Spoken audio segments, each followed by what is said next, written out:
Welcome to the Resilient Leadership Podcast by the National College.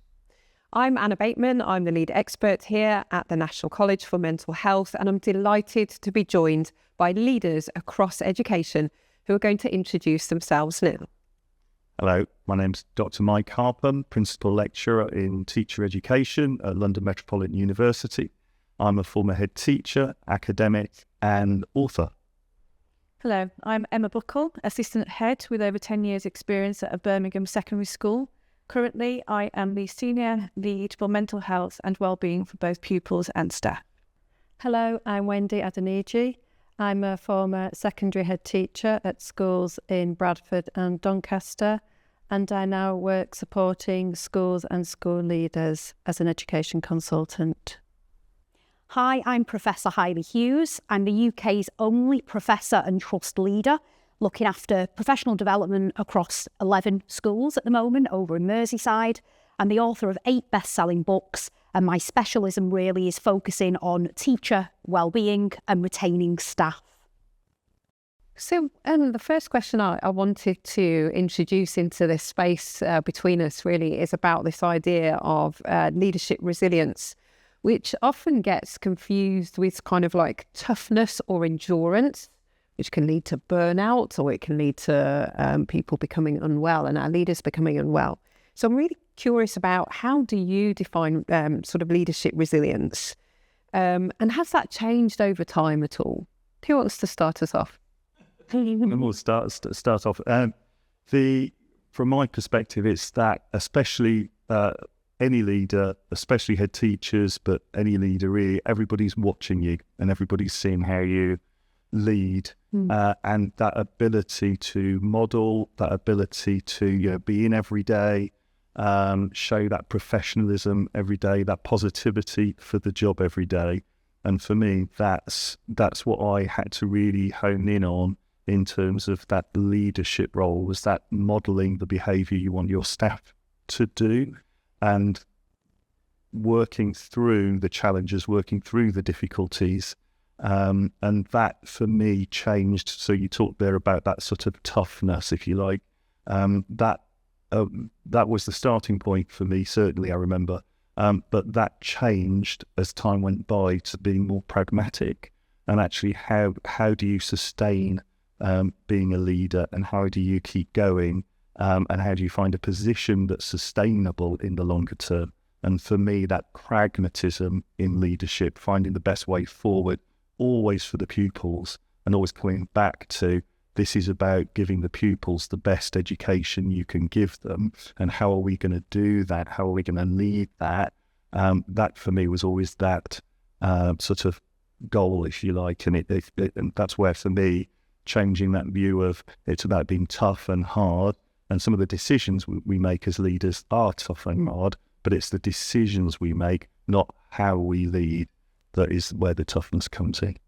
I think from my perspective. I think that's a great point. I think I would say that I've learned a lot as well. I've been an assistant head now for 10 years, and if I go back to 2015, the leader that started out was very different to the leader that I am now. And I think initially it was hard not to take things personally and to react quickly, whereas over time, I think resilience itself is about your ability to bounce back, isn't it? And so for me as a leader, as a resilient leader, it's about pausing, taking a moment to think, to reflect, and then think about, well, what could be done better? Because we need to remember that we are a role model, as you said, for all the staff in the school. And I think however you react as a leader, it's mirrored by the staff body. So therefore you need to be very careful about how you are coming across. And so taking the time to actually reflect and think about your next steps is a really important part of leadership, and something that I've definitely got better at over the years, I would say. Thank you, Emma. Wendy, would you add to that at all? Yeah, I think it's always a work in progress, isn't it? And over time, I've moved from thinking I just need to grit my teeth and dig deep and endure to actually taking a step back and putting in place some strategies to help me stay resilient. And that means, exactly like you said, Emma, taking a pause in the moment. And I would even say in between meetings, for example, you can sometimes have a lot thrown at you in one day. You hardly have a break often between different meetings. I was always a teaching head teacher as well, so I always taught as well. Did 3 or 4 lots of dinner queues, morning, after school, like lots of us do. But often there's no time to breathe in the day. And I think staying resilient means that you need to give yourself a couple of minutes breathing space and reflection time, even in the middle of a busy day as well. I think for me, I almost would kind of rewind and say, actually, do we need to relook at the word resilient and what that actually means? Because yes, being a leader, you create the weather, you create the climate in your organisation, in your school. But we also need time to realise that actually being a leader means being a human. And sometimes we're going to get it wrong. And sometimes we are going to have to confide in other people as well. And that's why I think coaching is so key for that. I run a podcast called Sitting in the Chair, which is interviewing a head in every single city in the UK. And the stories that I hear from these heads, and some of them are just literally on the verge of walking away from a job that they absolutely love because they're expected to be all things to all people all of the time. And I think, building in that kind of time for supervision is needed in order for people to have the resilience that we're expecting of them at the moment, because being a leader in school is a really, really tough job. So for me, it's a recalibration of what we mean to be resilient. It doesn't mean, as you said, just gritting your teeth and bearing it at all. And I think the writings of people like Brené Brown and Kim Scott have really helped me to be a more resilient leader, if you like, myself. So vulnerability, humility, humbleness, and realising that actually leaders are humans too who are going to have bad days. Yeah, and I agree 100% with the vulnerability aspect. I think being a female in a leadership role as well, it's the idea that women have to be tough, or they have to not show emotion, and actually it's the opposite. I think that I would pride myself on the fact that I do have an integrity and an authenticity, and therefore sometimes I do need to show that I don't get things right. I don't have all the answers all of the time. And I can be vulnerable as well. And I think if you show those things, you're modelling to the rest of your staff and your pupils and your parents, for that matter, that actually it does take great strength to show vulnerability. So I would agree with you there. Thanks, everyone. And I think when you're sharing that understanding around resilience, going through that kind of endurance, making tough decisions, but doing that authentically and doing that with integrity, doing that with self-awareness, it sounds like. So knowing when to take a step back, knowing what works for you, what doesn't, really understanding what resilient leadership is, and using sort of supervision and coaching and those around us to really build kind of our connections. Sounds like what we're saying here helps our leaders across the sector.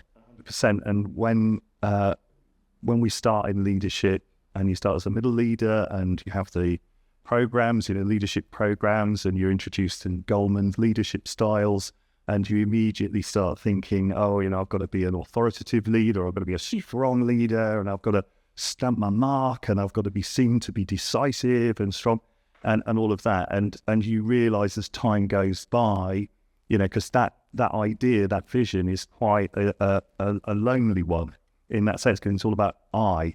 And for me, and as my doctorate was in teamwork, if you like, and around leadership and the factors that are influencing senior leadership teams. And it's that idea that, you're a leader of a team, you're part of a team, you're an expert in your field within the team. So you're a team leader, a team player, as well as the overall sort of employer, certainly as a head teacher. And I think as time goes by, and as you get a bit more experience, you realise you are part of a team, and you can rely on the team, and you can be vulnerable, and they accept that, because it's about authority being given, and authority comes from the followers, if you like. So I think it's for me, the most comfortable and the most effective leaders are the ones who are comfortable flowing between those roles of team leader, but also team follower, because it's not always just about the team leader has to lead. The team leader can inspire that leadership from their team, and it's that collective we to get the job done, because none of us can get that job done without our teams with us. I think that's really insightful, and I think that kind of skill takes time to build up by the sounds of it. I'm just wondering then on that, are there any other skills that you think that our leaders can assimilate, can grow, can learn in order to maintain that resilience and leadership in what is a really tough time in a profession? I think, I think for me, it's that taking hold and letting go. And certainly when I first became a leader, I was a bit of a control freak, in all honesty, and wanted to kind of do everything myself, and wasn't great at actually developing others around me, because, the thing is, if we do everything ourselves, then no one else around us is ever going to develop the capacity to become the next leader. So I think that is certainly something that great leaders should do, is, looking around them and giving people the freedom to be able to actually, and the agency, I would guess as well, to do things with your support. And if they can't quite do it, then actually how are you going to coach and develop that leader to be able to, instead of just saying actually they can't do it? So that's a big one for me. Yeah, I was going to jump in there to say that I remember doing my PGCE, got taught how to be a history teacher, and actually started out as head of department, which was like my own little world of history, and it was very comfortable. And then as you go higher up the school, there's an expectation that you'll just adapt, but without actually having the coaching necessary to be able to adapt to that new role. And all of a sudden, you've not just got your little department area and your small team that you're in charge of, you've got multiple hats, you're spinning multiple plates. And a bit like you said, it's very hard to let go. And I have been in the past, and something I've learned to become is less of a perfectionist. And so you have to accept sometimes that you can't do everything. And actually a key thing about being a resilient leader is about having the ability to prioritise, and then making sure that you are doing what needs to be done to have the greatest impact, and accepting sometimes that some other things need to be left to the back burner, or you'll come back to them later, but you cannot do everything at once at the same time. And I think, that's hard to accept when you first get onto an SLT role. I was going to say, I think linked to that, both being a teacher and a school leader, you could have an unending list of jobs. Basically, the job is never finished. So I think an important skill is knowing when you've done enough, when that's enough, and also giving yourself the permission to say, right, I'm going to leave that there now, I'm going to go home. But also linked to what Haili said, to coach people into be able to do that as well, because good leaders are not going to be spending all evening and all weekend working non-stop, and so they may need to be coached to know when to let go of something as well. And it's a really hard skill, I think, it is education, because we all have a really strong moral purpose. We're in it for the young people. We feel very strongly about that, and it's hard sometimes to let go sometimes.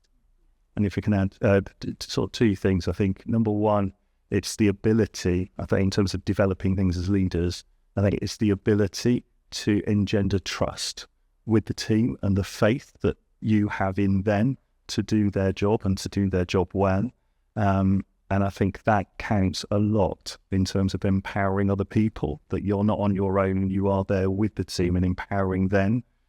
So that sense of trust and faith from the leader in them is really key, and the ability to articulate that in lots of different ways I think is really important. And the other thing was the biggest factor, again, when I was looking at the teamwork and the factors that affect the teamwork, the biggest one was about communication. So in terms of a key skill that all leaders really need to develop to help be resilient is their communication, and certainly the ability as well to listen. And I think that's a key one, because again, people's perception possibly when they start being a leader is they need to do a lot of communication out, and there's a lot of direction, whereas actually it's that balance between listening, because there are sometimes wiser heads or more knowing heads than us, and therefore by being able to listen as well as to communicate is that ability to make better decisions for everybody. And so I think, the two key skills, communication and listening, I think are key. So we've talked about the skills that we need, the people that we need, the learning that we've had, and the kind of mindset and vision that gets learned, I think, as well along the way. We might start off into leadership with a very clear vision of what we want and what it looks like, but it changes and adapts over time, as do we. But I was wondering if you know of any tools or documents, things that you've developed over that time that have helped you with that communication, with that leadership side of things, that has helped your resilience to lead in times that are challenging. I don't mind starting off this. I mean, for me, Radical Candor by Kim Scott has been a huge tool that I've used. But also the work of Amy Edmondson on psychological safety from over at Harvard University. I think flourishing and belonging have become buzzwords in education the last few years. I think we're moving away from this kind of over-centralisation, which has sometimes gone on at a lot of multi-academy trusts. I know Oasis are taking the lead on that and decentralising everything in their group of trusts. And I think there's going to be even more of a focus on this idea of belonging and developing intentionally school cultures that help everybody to flourish and thrive. So they're two things that have certainly helped me on my leadership journey and continue to help me across the trust that I'm leading in now. Thank you. So, but books, absolutely. Would anybody recommend any books that have really resonated with them and been part of their journey? One particular piece that works really well for me is the Eisenhower matrix, which has been really good in terms of prioritising work, and I use that a lot in training, which really helps just manage everything, and certainly for leaders, bringing that, here's your list of things that need to be done this week, what's most important, what's most urgent, and being able to just bring that to a practical level. And I use that a lot. My second book was called The School Leader's Year. And again, it was looking at the workload of a school leader over the year and where are the pressure points and how can we manage that so we continue to sail boldly on like a swan, looking gracefully outside the office door, but then underneath it, you're sort of pedaling like mad, or swimming like mad. It's probably better. But really, basically, to help manage that workload over the year. And I think it's like riding a bike, isn't it? That the more you look ahead and plan ahead for what's going to come ahead, or come forward, you don't hit that pothole straight away. So helping leaders look ahead, plan ahead, get the work done so that it's a nice, smooth journey. And one of the key books that really helped me was Steve Chapman's Chimp Paradox, which really helped both me in terms of me managing my own head and your own gremlins, if you like, and managing that, but also helping other people as well with and realizing that people have got particular bees in bonnets and how to help manage that and deal with that in a really effective way. So I think definitely the Chimp Paradox was a key piece of a key book that really helps me. Thank you. I can absolutely agree with the Eisenhower matrix. If you haven't looked at it, I share it all the time in the trust where I work, in my consultancy, in training. The importance of not always firefighting and being in that space, but always planning ahead. And I think it's a really important part of a kind of a tool in your toolkit. And thank you for the book recommendations. Emma, Wendy. I think for me, in terms of what I think all leaders should have, looking to the pressures that we will face as we move forward, the mental health issues, the use of AI, it's only going to add pressure to our jobs. And I think we talk at my school a lot about the use of coaching to improve classroom practice and how we can get better in the classroom by learning from each other. And I think it should be compulsory, actually, especially for new leaders, that everyone has the opportunity to have some sort of peer mentoring or coaching so that you have time to reflect properly in a space about what's happened and how you might have done things differently or what went well. Because we know, I work in a busy secondary school. From the moment I get in until the moment I get back in my car to drive home, it's relentless. It doesn't stop. I go from a DSL issue that I need to deal with, doing a bit of history teaching, to then a staff concern or a parent issue. And so the ability, finding the time in the school week to actually step away from that and sit down with someone that you trust to review what has happened and how you could actually change things or improve things so that you don't just have a knee-jerk reaction to everything. I think it's essential for all future leaders, honestly do, for their own well-being and their own mental health. And it's something that I'm really lucky to have access to at my school. It's actually somebody that I share an office with, a fellow DSL, and I think that my working week or my work-life balance would be very different if I didn't have the opportunity or the access to that. I think we would all agree with that. There's a lot of nods. So that coaching, that mentoring, that outside support, it's almost like that sort of space where you can feel in a trusted space that you can share things that perhaps you wouldn't share with other people, that you can, I don't know about you, but I sometimes find it helpful that when I sort of hand information or thoughts to someone and they almost hand them back to me in a way that's helpful for me to process. And that isn't because there's anything wrong with you or you're not resilient. It's actually what you need as part of being a resilient leader. Professional sounding board. Absolutely. Yeah, and I would add to that because one of the things I do now is coach head teachers as part of one of the programs I work on. And sometimes at the end of the sort of coaching hour, they say, oh, that was really useful. And it's not that we've solved every problem, but it's more the fact that they've had somebody who understands what they're going through to have bounce those things off, bounce those ideas off. But I also wanted to give a book recommendation, and people sort of often ask me, what leadership books do you recommend? This one is not particularly about school leadership. It's by Susan Scott called Fierce Conversations. And a little bit linked to Radical Candor. She's got a really nice YouTube clip actually, and she talks about leadership being one conversation after another. And that's essentially what it is. So all these meetings we have, all these interactions we have with parents, with staff, with students, our whole daily life is one conversation after another. And some of those conversations, in fact, many of them, especially if you're a leader, are very impactful. Maybe not for us because we're going through our busy life having them, but for the people that we're having them with, they will often remember what we've said. And she talks about, especially with the difficult conversations, really planning what you're going to say and think it through and making sure that the message that you get across is clear. So if it's not scary conversations, it's not being a scary person, but it's making sure that you know exactly what you want. And at the end of that conversation, that person really understands the message that's been communicated as well. Because I think often, especially, and I look back at my early leadership and I wasn't as clear and I wasn't as good at having those conversations. And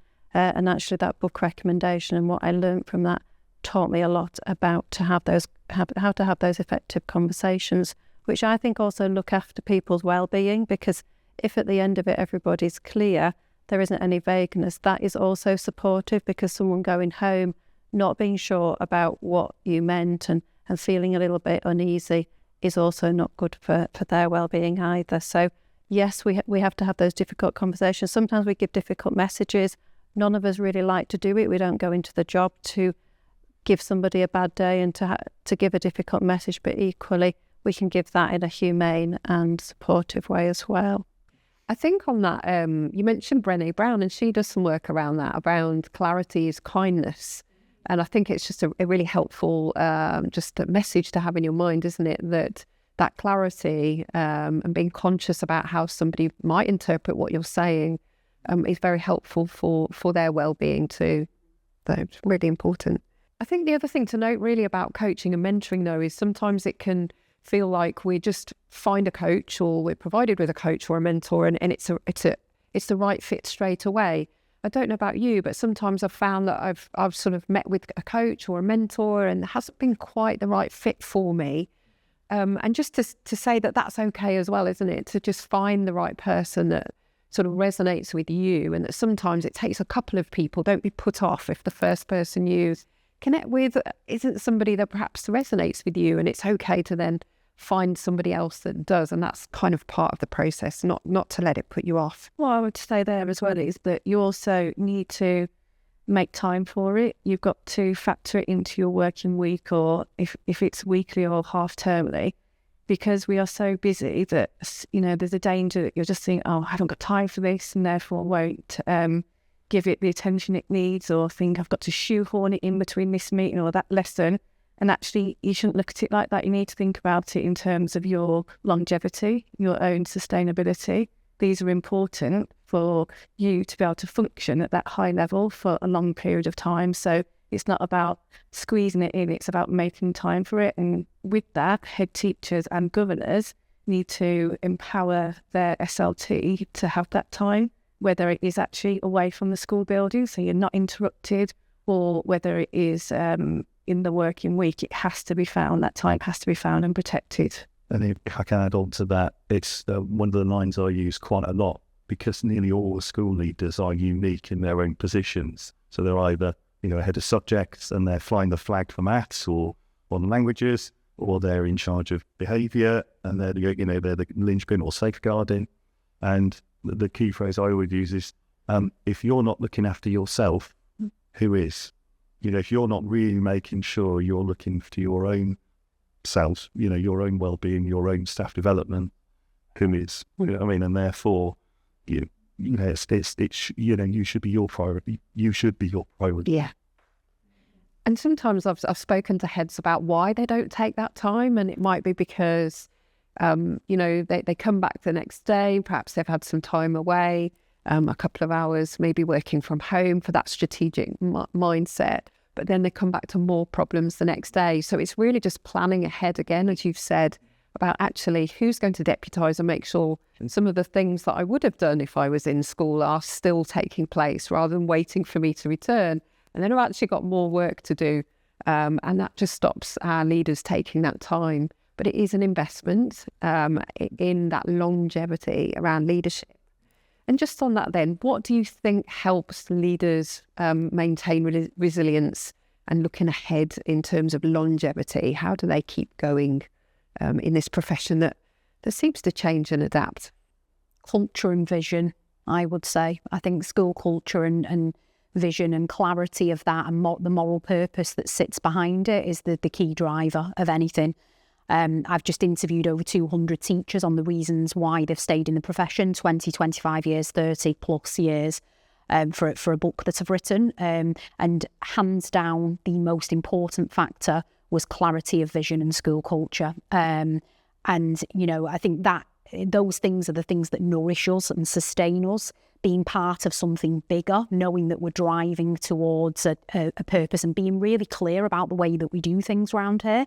If you look at sort of the most successful schools in terms of Progress 8, there are other measures, but if we look at Progress 8, all of them have a really clear idea and vision of who they are and what they stand for and what effective education looks like in their setting. So for me, those are the things that keep me fresh as a leader, is knowing that I'm going on a journey with a great group of colleagues around me where we've all got the same moral purpose and we know the direction we're heading in.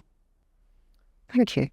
And I think certainly the job that I've got at the moment, looking after teacher training at the university, we must have interviewed the best part of 300 prospective trainees. And one of the questions that we have is, what are we looking for in you as a prospective teacher?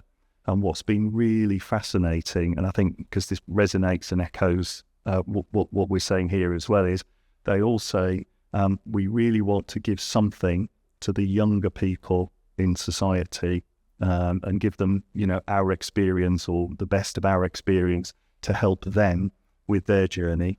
But it's also about continuing to make a positive difference.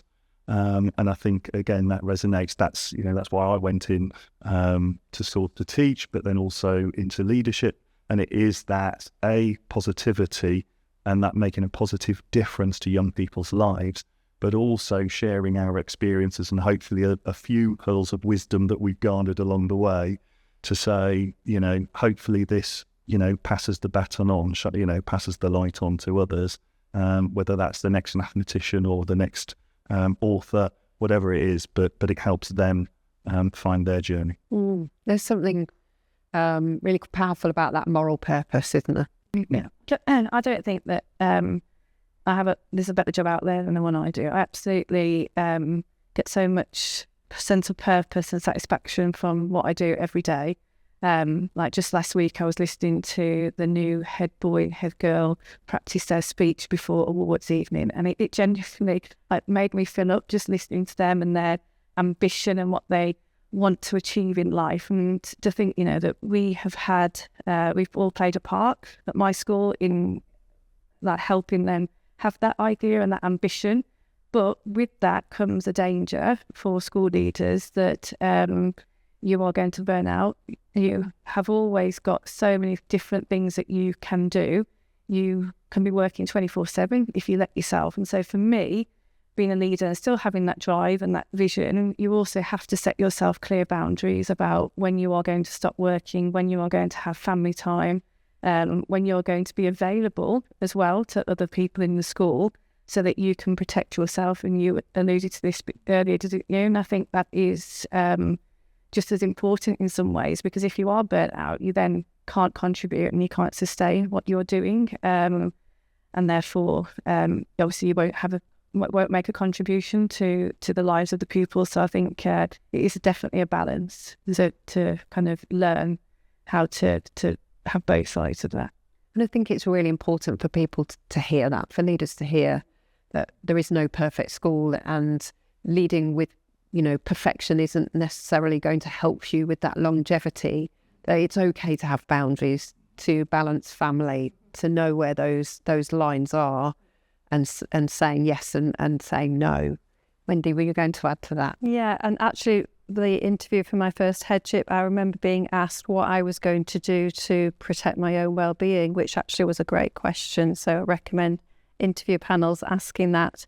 And by that time I'd learned, after being a deputy head in 2 other schools, that I had a 24-hour rule at weekends where I would have a full 24 hours where I didn't even think about school, didn't look at work emails. There was a time actually when I didn't have my emails accessible on my phone, deliberately to keep that to that rule, because we tend to carry our phones around with us, and it's hard not to be tempted when you see emails coming in. So, and then also one night a week having something where I would do something completely different. So it wasn't just that I would sort of necessarily slob in front of the TV, but actually by going out and doing something, going to salsa dancing or book club, or even taking my daughter to netball practice, but just doing something where I couldn't think about work. And that protects you as well, doesn't it? But then equally as a leader, then you have to have the discipline not to send people emails at, inappropriate times, even weekends and evenings as well. And obviously, I'm sure that's talked about a lot now in schools, having rules about when that happens. And it is so essential because the job is never done. So we do need to put those boundaries in place. And I agree, it's important to have a sense of identity beyond school as well. For me, I am a passionate history teacher. I was telling you that earlier. I'm an assistant head, but I'll always be a history teacher as well. And I love my subject. I love being an assistant head and leading on mental health and wellbeing. But at the same time, there is another part of me that has nothing to do with school. And it is important to have that sense of identity away from work as well, so that I can have a good work-life balance, so that I'm able to then, when I am at work or doing work, be impactful.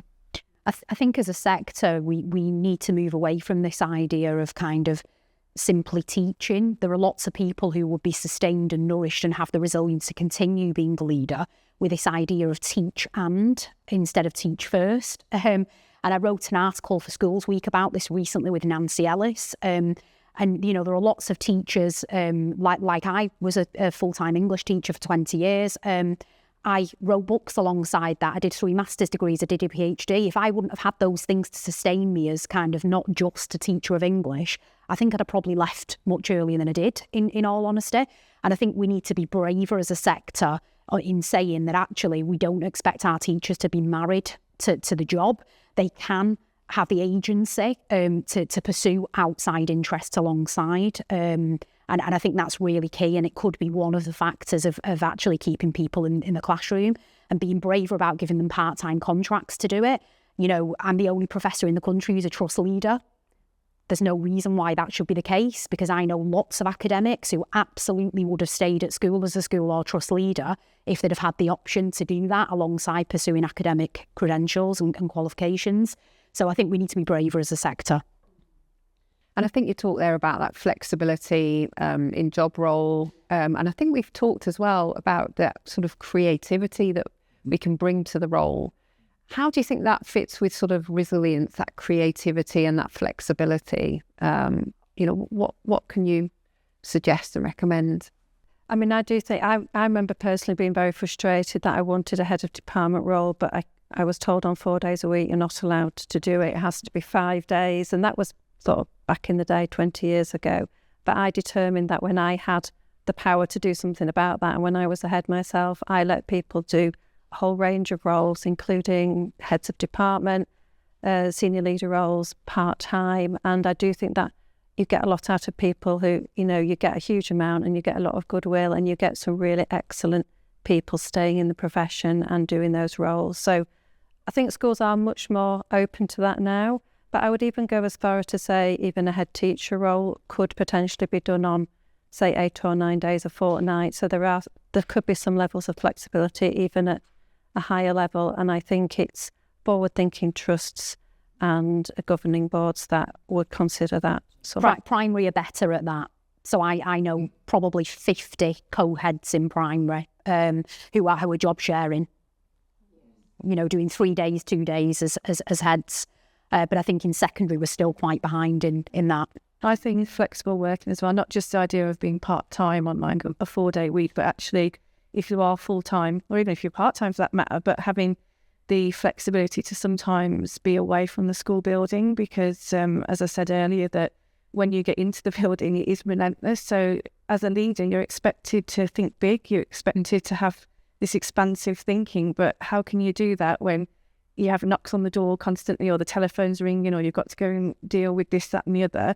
And so I think there are some, like you say, progressive, forward-thinking trusts that are letting leaders have some time away from the building, whether it be once a fortnight or once a month, where they can do this more expansive thinking. And I think, you've got to trust your leaders that they will have the work ethic to work just as hard when they are at home. Education as a sector is behind, isn't it, when you compare it to lots of other industries with regards to flexible working. And if we're going to keep staff, we need to catch up quickly. Yeah. We go, and I mean, one of the key issues that we've had for a while, and I don't see how it's going to change, is about staff retention, recruitment and retention. And so I think any way of thinking creatively, thinking outside of the box, it's that whole thing is, if you always do what you've always done, you'll always get what you've always got. So it is about encouraging leaders to think creatively. I think it is also as well trusting staff. Before June of 2025, I was in the corporate sector and working in the university sector, and I couldn't believe the level of professional trust that I had. I remember I got this job as director of education at a big ed tech company with about 4,000 schools as customers. And I remember sort of texting my CEO when I went in as a director, so I was really kind of, as an executive. Went in and I was texting him saying, I'm just going to nip to the post office, or I'm just doing this. And he's like looking at me like I'm completely and utterly bonkers. Why are you telling me? Because I'd lived the life of a teacher for the last 20 years who had to account for every single tiny step of my professional day. And I think, yes, there are some teachers who probably don't pull the weight as the same as there are in every single profession, but we need to constantly stop with this deficit model and looking at the lowest common denominator and stop infantilising staff and give them that professional trust. Because unless we give them that professional trust, we're going to continue to keep hemorrhaging really great staff. And yes, we can do part-time contracts, and leaders will always go above and beyond, which has been my experience for the last 20 years anyway. So let's go in with that positive mindset of, actually, yes, they're doing 0.8, but no, actually, they'll probably be doing 0.12 when they're doing 0.8. Yeah, absolutely. You're not wrong. And what I love is that you've shared ideas around perhaps for staff that might be feeling burnt out and overwhelmed, but for staff like myself, who's 3 days a week, director at a trust, that I love to do the other things that I do. And we've all shared that as well. And I think that is an important part of understanding how we can retain resilient leaders within the sector without impacting on the outcomes for children as well. I think this has been a fascinating discussion. Just before we finish, I'd love you to just share one thing that you would like the leaders to take away, one thing that you think is absolutely crucial to maintaining that resilience. I think for me, a lot of leaders are on their knees, I would say. This is a long term, it's the worst one. I feel like you can get till after Christmas and then suddenly the light starts to seem a little bit closer. So I would say a lot of leaders are on their knees. So for me, what I want them to take away is that you are enough. You will read a lot in newspapers of people in policy, of people who aren't doing the job in education, telling you that you're not doing this, you're not doing that, you should be doing this. But, you know, you are working hard. We see you, and keep going, because you make a difference. Thank you. That's brilliant.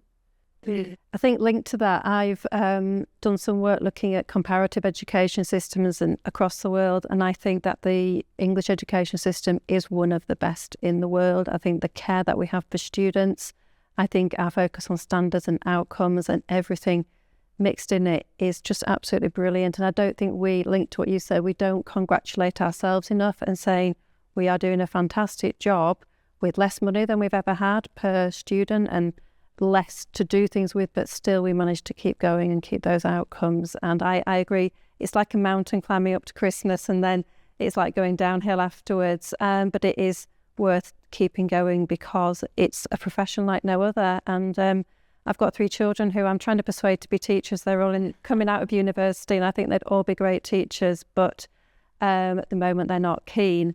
But they're also doing jobs that they don't really feel any sort of sense of moral purpose. They don't see what the point is. And I do think we need to keep reminding people that we do really make a difference to people every single day. Not many professions can say they do that. With profession that make all others. Exactly, yeah. I agree. It's been a tough half term. And I think when I was thinking about this podcast, I was the opposite of a resilient leader at 3 p.m. last week. I found it a tough week last week, and I think humour is important, you know, being able to come together with your colleagues, having that space to decompress so that you can reflect on what's happened and stop being a perfectionist, stop putting too much pressure on yourself, acknowledge that you are doing a good job and think about prioritising. So I can't do everything because there isn't enough hours in the day, or there aren't enough hours in the day. So what can I do that's going to have the biggest impact? And if you go down that route, then I think you'll have a much better work-life balance and your well-being will be safer. Great advice. And I think 3 things from me, if that's all right. I think, first of all, have faith in yourself. You've been pointed to this role. Other people have seen something in you that is unique and special for this time and space. So have faith in yourself that you're bringing that, and don't be shy to live that and be that. And 2, if I can bring in 2 other people into this, first of all, so have faith in yourself. 2, it is tough. The journey sometimes is very tough.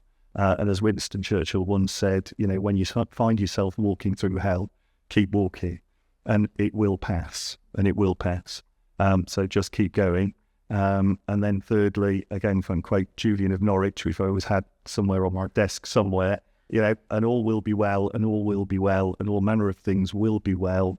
It will get better, and you'll look back and go, actually, do you know what? We made through those tough times, all that difficult patch, and everything turned out okay in the end. And it pretty much nearly always, in my experience, it always does.